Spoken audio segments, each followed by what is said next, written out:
국내 최초 프리미엄 남성 활력제 막스그라. 지금 우리나라 윤석열 정권이 보수라고 참칭하고 있지만 진짜 보수 정권 맞습니까? 지금 군인들, 직업군인들 초과 근무 수당, 당직 근무비가 1월달부터 4월까지 입금이 안 된 부대들이 있대요. 직업군인들 우리나라 지키는 분들 아닙니까? 초과 근무 수당, 당직 근무비가 3개월 정도 입금이 안 된 부대가 있대요. 직업군인들은 어디에 호소하지도 못하고 있으며 가족의 생계에 위협을 느끼고 있대요. 국방을 방치하는 거예요. 굶어 죽든 말든 당직 근무비도 얼마 되지도 않아요. 밤새 근무해도 10,000원 준답니다. 10,000원. 초과 근무 수당도 시간을 다 챙겨주지도 않아요. 직업군인들한테 안 주면은 나라 국방 파괴한다는 얘기예요. 예비역 해군 대위 김영솔이라는 분이 유튜브를 하시는데 6년 동안 장교로 근무하신 분이에요. 보통 해군 장교 부사관 이런 간부들이 한 달에 배를 타는 경우에 200시간 초과 근무를 하는데 거기서 67시간밖에 초과 근무를 인정을 안 해준대요. 돈을 안 주겠다 이거예요. 이게 나라입니까? 이건 보수 정권 아니에요. 군대에서 일 자체는 그래도 당연히 보람찼어요. 야근을 하던 뭘 하던 일을 엄청나게 하는데 그게 기본 시급 자체가 보장이 안 되니까 거기서 아무리 내가 애국심을 할 수 있고 보람찬 일이라고 해도 하고 싶은 마음이 안 든다는 얘기입니다. 또 이제 대위까지 하시면은 열심히 해서 소령, 중령, 일령, 장군까지 다셔야 할 이런 훌륭한 국방을 지키는 장수들이 그만둔단 말이에요. 참 골치 아픈 세상인데 이런 인터넷에 글이 있었어요. 직업 군인 아들을 둔 아버지입니다. 올해 진급심사 통과해서 내년 초에 중사를 다는데 부당을 제외하고 월급을 168만원 받는데요. 아니 168만원이면 베트남 노동자들도 지금 3,400씩 막 벌어가는데 그냥 택배를 하신 분도 한 3,400원 번다고 들었는데 나라를 지키는 부사관이 168만원이 너무합니다. 이거 지금 물가에서 장가도 못 가요. 연애도 못합니다. 올 여름쯤 호주에서 미국군, 호주군 등 연합훈련이 있어서 참여를 했는데 마침 면세 담배가 나와서 호주 군인들한테 담배를 선물로 주니까 너무 고마워하더래요. 그러면서 하는 말이 너네는 월급이 얼마냐? 그래서 미국 달러로 한 1,400달러 정도 된다고 했더니 이거 주급이냐? 이렇게 묻더래요.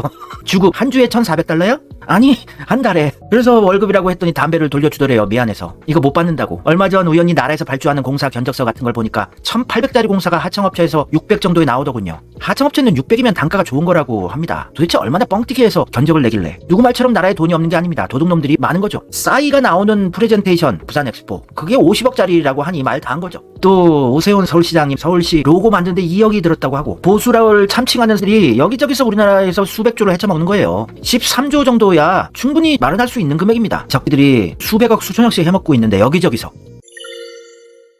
지금 장교 부사관들이 다 도망치고 있대요. 다가오는 직업군인 대탈출 2, 4분기 전직 지원기간 신청자가 1,720명 대위 이하 658명, 중하사가 455명인데 5년차 이상 부사관 및 장교가 신청할 수 있는 전역 전 취업 준비 기간으로 흔히들 직보반으로 불리던 그거예요. 명목상 파견으로 쳐주긴 하는데 사실상 겸직만 불가능한 휴가라서 보통 취업 준비하거나 전역 후 재취업 전에 합법적으로 쉬는 게 보통인데 5, 6년 차까지는 1개월, 7년 차까지는 2개월 이렇게 기간이 늘어날수록 전직 지원 기간의 실질적인 기간도 늘어난대요. 다만 대위 이하 중하사들은 보통 10년 차 미만이 대부분이니까 사실상 대위 중하사들은 2분기 내에 전역하는 중기복무 간부들이라고 볼 수 있다. 그러니까 의무 복무까지 합치면 한 개 분기에만 전역률이 엄청나다고. 지금 엄청 부사관, 장교들이 전역을 많이 신청을 한대요. 먹고 살기가 힘들고 보람이 없으니까. 진짜 큰일인 게 대위 이하, 즉 5년차 이상 중위 및 대위, 5년차 이상 중사 하사 등 군의 허리를 맡고 있는 그야말로 야전에서 지휘하고 통솔하며 장비 운용 및 전투 기술이 무르익어서 전선에서 구르고 뛰면서 병력들 통솔해야 하는 군의 허리 이탈률이 말도 안 되게 심각해졌대요. 2분기만 이런데 1년 다 합치면 2023년 한 해에만 몇 명이 전역할지 지금 더 많이 하고 있어요. 2024년. 상상이 안 갈 뿐더러 솔직히 소름까지 돋는다. 그동안 윗선이 무시하고 알면서도 쉬쉬했던 문제가 점점 현실로 드러나고 있는 거죠. 이렇게 전역하고 저만큼 채워지지도 않아요. 지금 새로 직업군인 지원도 안 하는 겁니다. 중사 하사의 전역률은 10배 가까이 상승했어요. 그냥 노가다 뛰는 거 훨씬 돈 잘 벌어요. 장교 부사관분들 진짜 군대 처우도 좋지 않고 수입도 많지도 않고 참 나라 망해가는 겁니다 이제.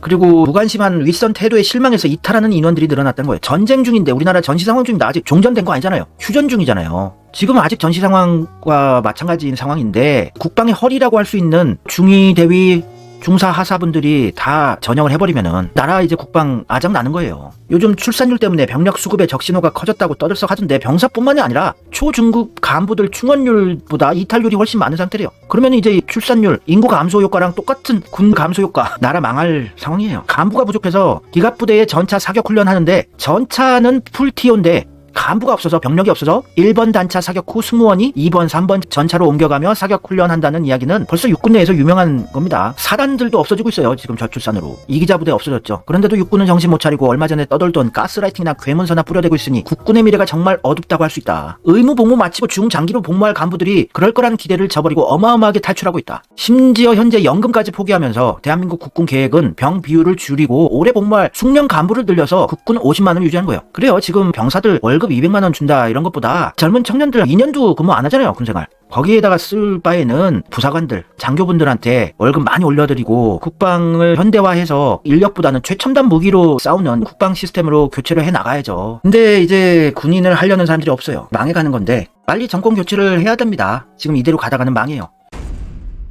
제가 군생활할 때 독신자 간부 숙소 있죠. BOQ가 요 수준이었어요. 진짜 무슨 폐가 같은 데에다가 하사, 중사, 소위, 중위 이런 분들이 여기서 근무를 하셨는데 열악한 환경이죠. 지금은 좀 좋아졌는지 모르겠는데 상사나 대위 이런 분들이 사는 관사 이런 데 가봐도 요 수준이에요. 무슨 죄졌어요? 너무 열악한 환경에서 근무하게 하는 겁니다. 그러면은 나라를 지킬 맛이 납니까? 돈도 잘 안 주고 환경도 안 좋은데. 거기에다가 병사들 의식주를 삭감하고 있는 윤석열 정권이죠. 장병 기본인 의식주까지 전투화 310억 삭감, 축구화 21억 삭감, 동내의 내복이죠. 내복 95억 삭감, 팬티 5억 삭감, 양말 4억 삭감. 이게 진짜 보수 정권 맞나? 보수라면 국방에는 힘을 써야 돼요. 그리고 처우 개선을 항상 생각해야 되죠. 뭐하냐 이 똥별들아. 육사 나왔다는 들이 육사의 독립운동가 홍범도 장군을 비롯한 흉상을 이전하겠다고 있고 완전 매국노 세상이 됐어요. 지금 친민지 작업이 다시 진행되고 있는 것이 아닌가 싶습니다. 그래서 군인 여러분들은 모두 일심단결해서 이재명 정권 만드는 데 노력하셔야 돼요.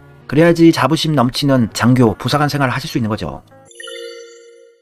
이재명은 그래도 군인들 챙겨요. 지금까지. 작년 6월달에 군부대를 찾은 이재명. 병사들이 휴가 산정할 때 휴일은 제외해야 한다. 저 휴일은 원래 쉬던 거니까 3박 4일 4박 5일 휴가에서 토요일 일요일이 껴있으면 6박 7일로 해주자 뭐 이런 거죠. 이거 합리적인 겁니다. 국군 장병 통신료 반값 20% 할인이었는데 50% 할인해 주자. 경기도지사 할 때도 경기도 군 복무 청년 상해보험 지원조례 만들어서 경기도 거주하던 청년들이 군대 갔을 때 다치거나 부상 입었을 때 보험금을 지급하고 치료비를 제공하고 이런 거 해야죠. 이재명이야말로 진짜 보수 대통령이 될 만한 자질이 있어요. 이재명 군복무 중 성남의 아들 다쳤을 때 최대 3천만 원 보상하겠다. 성남시장 할 때 세금 아껴가지고 남는 세금들로 이런 보험 들어놓고 자전거 보험도 들고 청년 기본소득 주고 산후조리원 무상교복 무상급식 진짜 세금 증세도 안 하고 전임 성남시장이 남겨둔 한 7천억 정도 되는 빚도 다 갚아버리고 세금 아껴서 다 퍼주는 거예요. 이게 진짜 민중들이 원하는 정치인이죠. 근데 한 가지 이재명 대표에게 당부하고 싶은 거는 국방이 군 장병들 사병들만 지킨다고 되는 게 아니고 국군의 허리인 부사관들 초급 장교들도 좋은 처우를 개선을 많이 해줘야 돼요. 가장 먼저 필요한 게 추가 근무 하셨을 때 빵빵하게 챙겨드리고 월급 올려드리는 거죠. 그래야지 자부심이 생기죠. 나라를 위해서 희생하는 일할 맛이 나는 거 아니겠습니까? 그거 추가 좀 해주셨으면 합니다. 지금 청년들 저희 때 40, 50대 처음에 이등병 때 몇천 원 받았어요. 월급을 몇천 원이었는데 그래도 그냥 근무하다 와요. 병사들은 볼때해도 된다 이런 얘기는 아닌데 더 중요한 그냥 왔다가 가는 사병들과 평생 나라를 지켜야 하는 직업군인과는 위치 포지션이 다르죠. 상황이. 나라를 지키는 게 평생 직업군인분들을 더 챙겨줬으면 좋겠어요. 제가 보기엔.